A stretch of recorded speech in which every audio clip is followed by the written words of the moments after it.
Bonjour, bienvenue sur Baudin Prof TV. Alors, dans cette vidéo, nous allons voir l'indice des prix à la consommation. Alors, cet indice des prix à la consommation est calculé par l'INSEE qui va mesurer l'évolution des prix. Et pour cela, elle va se baser sur une liste de 4400 biens et services dans lequel on va trouver les loyers, l'énergie, les produits alimentaires, d'autres charges, comme les abonnements téléphoniques et autres. Par contre, on n'y mettra pas les acquisitions d'appartements, de maisons, parce que là, ce sont des investissements et pas de la consommation. Alors, l'INSEE va relever tous les mois les prix de 150 000 produits dans 26 000 points de vente. Et elle va calculer l'indice qui est une moyenne pondérée, j'expliquerai rapidement ce que c'est, moyenne pondérée des prix de ces biens qui sont les plus représentatifs de la consommation. Alors quand on parle de pondéré, c'est-à-dire qu'on va tenir compte à la fois du prix et de l'utilisation. Un exemple, le loyer que l'on paye une fois par mois aura un poids moins important que le prix de la baguette de pain que l'on achète tous les jours. Alors, c'est donc cet indice des prix un instrument de mesure entre deux périodes pour voir l'évolution du niveau des prix. L'INSEE va appliquer une formule. Alors, cette formule, c'est qu'on va prendre le prix de la période actuelle, on va le diviser par le prix de la période précédente et on multiplie par 100.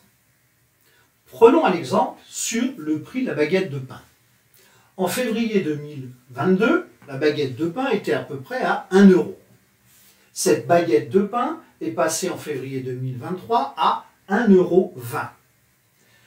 L'indice qui est calculé, c'est 1,20 le prix actuel, divisé par l'ancien prix 1, et on multiplie par 100, ce qui nous fait un coefficient de 120. Ce qui veut dire que quand il y a une stabilité des prix, on va rester à 100. 1 € en 2022, 1 € en 2023, ça ferait 100 de résultats, donc stabilité des prix. Là, on est sur 120, donc on voit qu'il y a une augmentation puisqu'on est supérieur à 100. Et s'il y avait une baisse des prix, on serait inférieur à 100. Alors, si on veut le calculer en pourcentage, c'est simple, on ne multiplie pas par 100 et on aura donc 20% d'augmentation de notre baguette de pain en un an. Alors, l'indice des prix va donc constater la hausse des prix. Et en même temps, on le voit dans notre exemple, on a nos 20% d'augmentation de la baguette de pain, du prix de la baguette de pain. Mais il va aussi constater la baisse de la valeur de notre monnaie. Prenons l'exemple. En 2022, pour acheter donc 5 baguettes de pain, il fallait 5 €.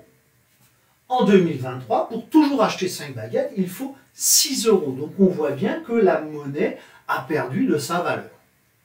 Et cet indice des prix va nous servir surtout à mesurer l'inflation. Voilà, j'en ai terminé avec cette vidéo sur l'indice des prix à la consommation. Donc si vous avez aimé, n'hésitez pas à liker, à vous abonner à ma chaîne et à la partager. Merci, au revoir.